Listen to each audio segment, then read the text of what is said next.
जय हिंद साथियों। स्वागत है आपके अपने YouTube चैनल BSEB एग्जाम्स वाला पे। इस वीडियो में हम लोग बिहार बोर्ड 12th के हिंदी का पहला चैप्टर जिसका नाम है बातचीत, इसके सभी क्वेश्चन को करने वाले हैं ऑब्जेक्टिव में। अगर आप लोग भी बिहार बोर्ड इंटर के स्टूडेंट हैं तो इस वीडियो को देखना ना भूले। अगर ये वीडियो आप लोग देख लेते हैं तो यकीनन मानिए कि बिहार बोर्ड 12th के हिंदी में ये बातचीत से एक भी क्वेश्चन ना छूटेगी। चलिए स्टार्ट करते हैं। पहला क्वेश्चन रहा, बातचीत पाठ के लेखक कौन है? इसका सही आंसर होगा ऑप्शन ए बालकृष्ण भट्ट। बातचीत पाठ के लेखक कौन है? बालकृष्ण भट्ट, इसका ऑप्शन ए।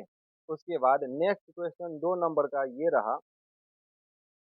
2 नंबर क्वेश्चन रहा कि बातचीत शीर्षक निबंध के अनुसार जो कुछ मवाद या धुआं जमा रहता है वह भाप बनकर निकल जाता है, कैसे? बहस करके? नहीं।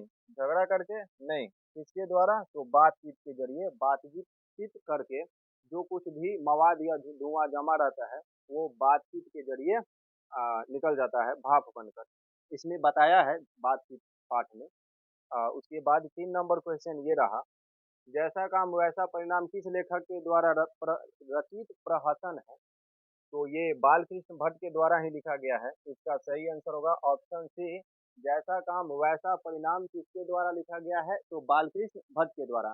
किस पाठ के लेखक है बालकृष्ण भट्ट? तो बातचीत पाठ के लेखक बालकृष्ण भट्ट। और ये भी जैसा काम वैसा परिणाम इन्हीं के द्वारा लिखा गया है, बालकृष्ण भट्ट के द्वारा। और ये चौथा क्वेश्चन रहा, बालकृष्ण भट्ट के पिता का नाम क्या था? बालकृष्ण भट्ट के पिता का नाम जो था वो था बेनी प्रसाद भट्ट। बेनी प्रसाद भट्ट जो थे वो व्यापारी थे।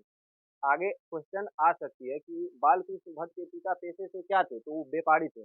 और पिता का नाम क्या था? बेनी प्रसाद भट्ट। ऑप्शन सही हो जाएगी डी। उसके बाद 5 नंबर क्वेश्चन को देखते हैं। 5 नंबर क्वेश्चन ये रहा, दमयंती स्वयंवर किस लेखक की रचना है? दमयंती स्वयंवर किस लेखक की रचना है? इसका सही आंसर होगा ऑप्शन सी, बालकृष्ण भट्ट। दमयंती स्वयंवर किस लेखक की रचना है? बालकृष्ण भट्ट। लेकिन एक आगे आएगी संयोगिता स्वयंवर, वो श्रीनिवास दास की। इसको याद करके रखिएगा आप लोग कि दमयंती स्वयंवर किस लेखक की रचना है। इसका आंसर होगा बालकृष्ण भट्ट, ऑप्शन सी। बालकृष्ण भट्ट की रचना बातचीत क्या है? बालकृष्ण भट्ट की रचना बातचीत जो है वो पाठ की विधाएं हैं। ललित निबंध, कहीं कहीं पे ये निबंध भी मिलेगी। अगर निबंध रहेगा ऑप्शन में तो निबंध मारेंगे, ललित निबंध रहेगा तो ललित निबंध। इसका सही आंसर होगा ऑप्शन डी, जो बालकृष्ण भट्ट की रचना बातचीत है वो ललित निबंध है। आगे की क्वेश्चन देखते हैं। 7 नंबर का ये रहा, बालकृष्ण भट्ट किस युग के निबंधकार हैं? बालकृष्ण भट्ट जो थे वो भारतेंदु युग के थे। किस युग के थे? भारतेंदु युग के। यानी ऑप्शन सही हो जाएगी B. B is correct answer, ये हो जाएगी ऑप्शन बी। बालकृष्ण भट्ट किस युग के निबंधकार हैं? तो वो भारतेंदु युग के। और 8 नंबर क्वेश्चन ये रहा, मनुष्य की बातचीत की उत्तम तरीका क्या है? तो इसका आंसर होगा ऑप्शन डी, अवाक होकर अपने से बातचीत करना। ये बातचीत पाठ में बताया गया है कि मनुष्य की बातचीत का उत्तम तरीका क्या हो सकता है, तो अवाक होकर के अपने से बातचीत करना। उसके बाद 8 नंबर के बाद 9 नंबर ये रहा क्वेश्चन, संवाद में सबसे महत्वपूर्ण क्या है? सबसे महत्वपूर्ण संवाद में है तो वो है आत्मीयता, यानी ऑप्शन सी इज करेक्ट हो जाएगा, ऑप्शन सी होगा। संवाद में सबसे महत्वपूर्ण क्या है? आत्मीयता। आगे का क्वेश्चन ये रहा, 10 नंबर, बालकृष्ण भट्ट का जन्म कब हुआ था?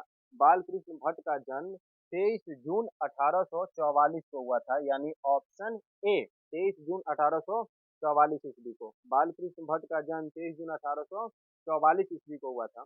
उसके बाद आगे का क्वेश्चन रहा ये, संयोगिता स्वयंवर रचना है। संयोगिता स्वयंवर जो रचना है वो है श्रीनिवास दास की। इससे पहले बताए हैं कि संयोगिता स्वयंवर श्रीनिवास दास की, और एक पहले था जो बालकृष्ण भट्ट का था, दमयंती स्वयंवर, वो बालकृष्ण भट्ट का, और संयोगिता स्वयंवर श्रीनिवास दास का। इसका सही आंसर होगा ऑप्शन सी, 11 नंबर का। उसके बाद 12 नंबर का क्वेश्चन ये रहा,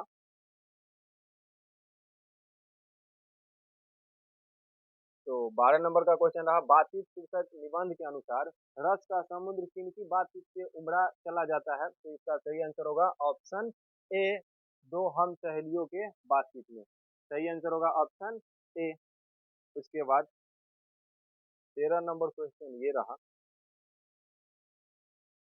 और 13 नंबर क्वेश्चन क्या है, वाद विवाद संवाद क्या है? तो वाद विवाद संवाद आलोचनात्मक निबंध है। ये बालकृष्ण भट्ट के द्वारा लिखा गया है। ये भी पूछ सकता है क्वेश्चन कि वाद विवाद संवाद किसकी रचना है? तो बालकृष्ण भट्ट, वही बातचीत पाठ के लेखक बालकृष्ण भट्ट की। और ये भी बातचीत पाठ के लेखक बालकृष्ण भट्ट की ही रचना है, वाद विवाद। और ये है क्या? तो आलोचनात्मक निबंध। वाद विवाद संवाद की विधा क्या है? आलोचनात्मक निबंध। आगे का रहा 14 नंबर क्वेश्चन, बालकृष्ण भट्ट ने कौन सा मासिक पत्र निकाला था? बालकृष्ण भट्ट ने कौन सा मासिक पत्र निकाला था? तो इसका सही आंसर होगी ऑप्शन सी, हिंदी प्रदीप्त। हिंदी प्रदीप्त मासिक पत्रिका है जिसकी रचना बालकृष्ण भट्ट ने किए थे भारतेंदु हरिश्चंद्र के प्रोत्साहन पर।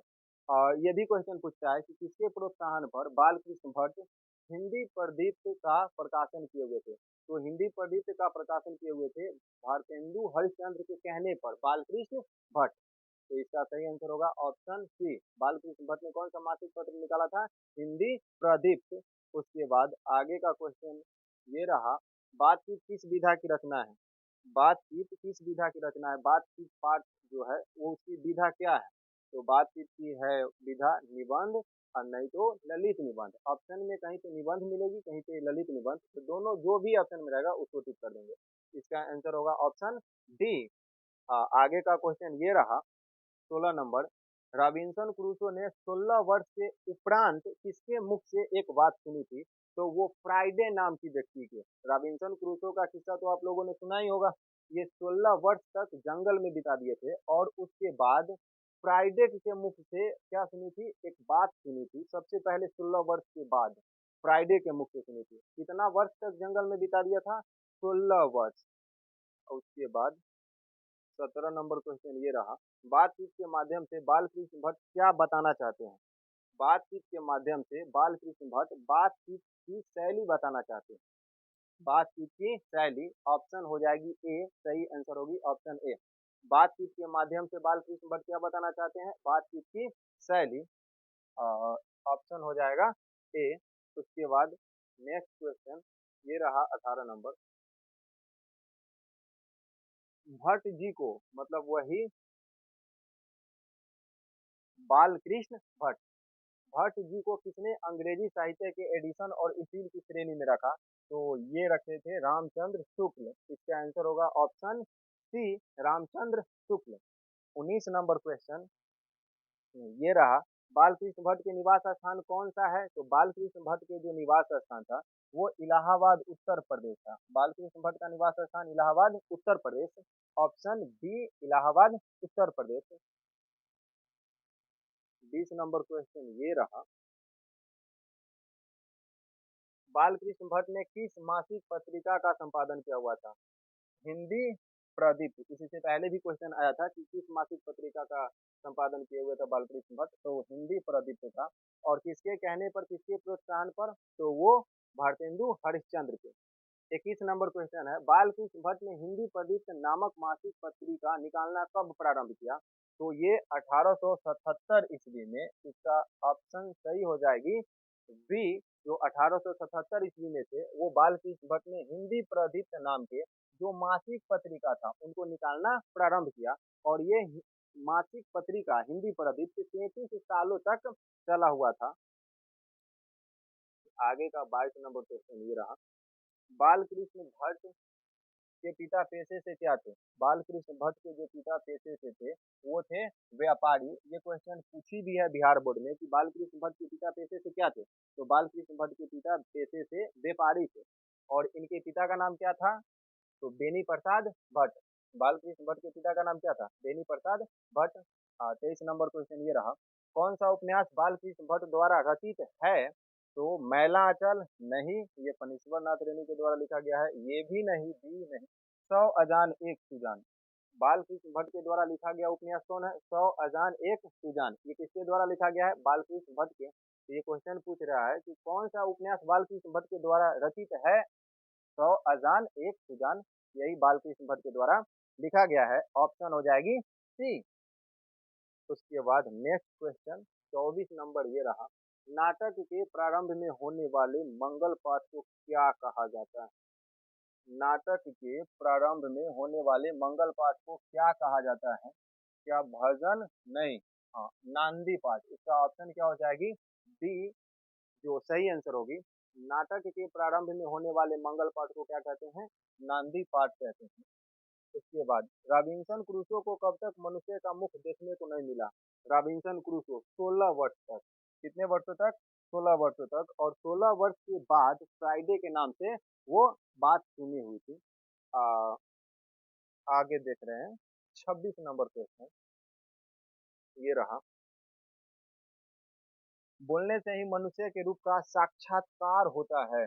बोलने से ही मनुष्य के रूप का साक्षात्कार होता है, ऐसा किसने कहा था? तो बेन जॉनसन नाम का व्यक्ति जो था वो बोला था कि मनुष्य के बोलने से ही उसका साक्षात्कार होता है और मनुष्य के बोलने से ही उसका गुण दोष मालूम चलता है। किसने कहा था? Ben Jonson. इसका ऑप्शन सही क्या हो जाएगा? बी। बोलने से ही मनुष्य के रूप का गुण दोष मालूम चलता है और बोलने से ही मनुष्य के रूप का साक्षात्कार होता है। किसने कहा? When Johnson. 27 नंबर क्वेश्चन ये रहा, असल बातचीत सिर्फ दो व्यक्ति के बीच होती है, यह किसका मत है? तो ये था एडिसन का मत। एडिसन के अनुसार असल बातचीत कितने व्यक्तियों में होती है? तो दो व्यक्ति में। क्वेश्चन ये पूछता है बिहार बोर्ड की असल बातचीत कितने लोगों के बीच हो सकती है एडिसन के अनुसार? तो वो दो व्यक्ति के बीच हो सकती है असल बातचीत एडिसन के अनुसार। आगे का 28 नंबर क्वेश्चन ये रहा, बाल कृष्ण भट्ट किस काल के रचनाकार हैं? तो जो बाल कृष्ण भट्ट थे वो आप लोगों को बता दूं कि वो थे न आदि काल के, न भक्ति काल के, न रीति काल के, लेकिन आधुनिक काल के वो थे। बाल कृष्ण भट्ट किस काल के रचनाकाल थे? तो वो आधुनिक काल के। और किस युग से पूछेगा तो भारतेंदु युग। और कौन पाठ के लेखक है? तो बातचीत। बातचीत पाठ के लेखक कौन है? यही बाल कृष्ण भट्ट। कौन काल के थे? आधुनिक काल के। उसके बाद आगे का क्वेश्चन ये 29 number, art of conversation. Art of conversation कहाँ के लोगों में सर्वाधिक पाई जाती है? आर्ट ऑफ कन्वर्सेशन जो है ना ये बातचीत करने की कला है। आर्ट ऑफ कन्वर्सेशन बातचीत करने की कला है। ये कहाँ के लोगों में सर्वाधिक पाई जाती है? तो यूरोप के लोगों में सर्वाधिक पाई जाती है। ऑप्शन हो जाएगी सी। आर्ट ऑफ कन्वर्सेशन क्या है? तो बातचीत करने की कला कहाँ के लोगों में सर्वाधिक पाई जाती है? सबसे ज्यादा पाई जाती है तो यूरोप के लोगों में सबसे ज्यादा पाई जाती है। 30 नंबर क्वेश्चन ये रहा, बातचीत से मन किस प्रकार हो जाता है? तो बातचीत से मन क्या भारी और बोझिल होता है? नहीं। Option B. ऑप्शन ए यहाँ रहा, क्रोधपूर्ण होता है? नहीं। ऑप्शन बी ये रहा, भारी और बोझिल? नहीं। सी हो जाएगा, हल्का और स्वच्छ। बातचीत से मन किस प्रकार का हो जाता है? हल्का और स्वच्छ। किसके न होने से संसार गूंगी प्रतीत होगी? तो वाक शक्ति के न होने से संसार जो होती ना वो गूंगी प्रतीत होती। जो वाक शक्ति है उसको कहते हैं बोलने की शक्ति। अगर बोलने की शक्ति नहीं होती मनुष्य में तो पूरे संसार गूंगी प्रतीत होती, कोई आपस में बातचीत नहीं कर पाता। फिर आगे के 32 नंबर क्वेश्चन ये, एडिशन के अनुसार असल बातचीत कितने लोगों में हो सकती है? एडिशन के अनुसार असल बातचीत कितने लोगों में हो सकती है? एडिशन के अनुसार असल बातचीत दो व्यक्ति में हो सकती है। कितने व्यक्तियों में? दो व्यक्तियों में। ये क्वेश्चन इसी से पहले भी आया था कि दो व्यक्ति के बीच बातचीत असल होती है, मतलब असल बातचीत दो व्यक्तियों के बीच में होती है। किसके अनुसार? तो एडिशन के अनुसार। और उसी को घुमा करके पूछ दिया है, एडिशन के अनुसार असल बातचीत कितने व्यक्तियों में होती है? तो दो व्यक्तियों में। 33 नंबर का क्वेश्चन ये रहा, कौन सी रचना बालकृष्ण भट्ट की नहीं है? कौन सी रचना बालकृष्ण भट्ट की नहीं है? तो बालकृष्ण भट्ट की रचना ये है नूतन ब्रह्मचारी, ये भी है 100 अजान एक सुजान, ये भी है सद्भाव का अभाव, बट ये नहीं है डी परीक्षा गुरु बालकृष्ण भट्ट की रचना नहीं है। तो क्वेश्चन पूछ रहा है कौन सी रचना बालकृष्ण भट्ट की नहीं है? ऑप्शन डी परीक्षा गुरु बालकृष्ण भट्ट की रचना नहीं है। उसके बाद ये रहा 34 नंबर क्वेश्चन, बालकृष्ण भट्ट ने वेदों की युक्तिपूर्ण समीक्षा कब किए थे? 1881 ईस्वी में। ऑप्शन ए, बालकृष्ण भट्ट ने वेदों की युक्तिपूर्ण समीक्षा कब किए थे? 1881 ईस्वी में। आगे का क्वेश्चन ये रहा 35 नंबर, बालकृष्ण भट्ट ने हिंदी प्रदीप नामक मासिक पत्रिका कितने वर्षों तक चलाते रहे? कितने वर्षों तक चलाते रहे? तो ये 33 वर्षों तक चलाए थे। हिंदी प्रदीप नाम का जो मासिक पत्रिका है उसका रच लिखे कौन? बालकृष्ण भट्ट। किसके प्रोत्साहन पर? तो भारतेंदु हरिश्चंद्र के प्रोत्साहन पर। और उसको लिखना कब प्रारंभ किए थे? 1877 ईस्वी में। कितने वर्षों तक चला था? 33 वर्षों तक। जो हिंदी प्रदीप नाम का मासिक पत्रिका है कितने वर्षों तक चला था? 33 वर्षों तक। कब तक चला था?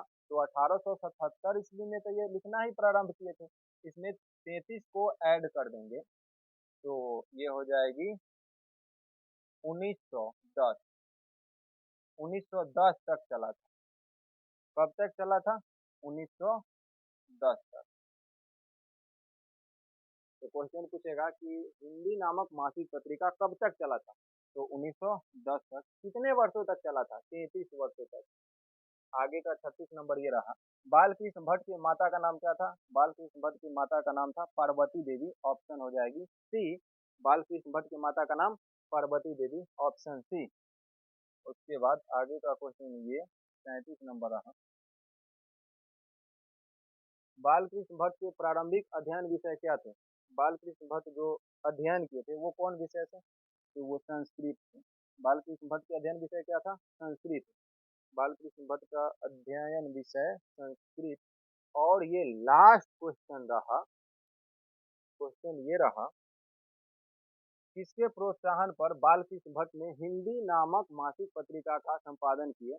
ये क्वेश्चन को हम कितना बार बोले हैं इस वीडियो में, इसका आंसर आप लोग कमेंट बॉक्स में जरूर बताइएगा। आशा करते हैं आप लोगों की ये वीडियो अच्छी लगी होगी। मिलते हैं नेक्स्ट वीडियो में। जब तक जय हिंद।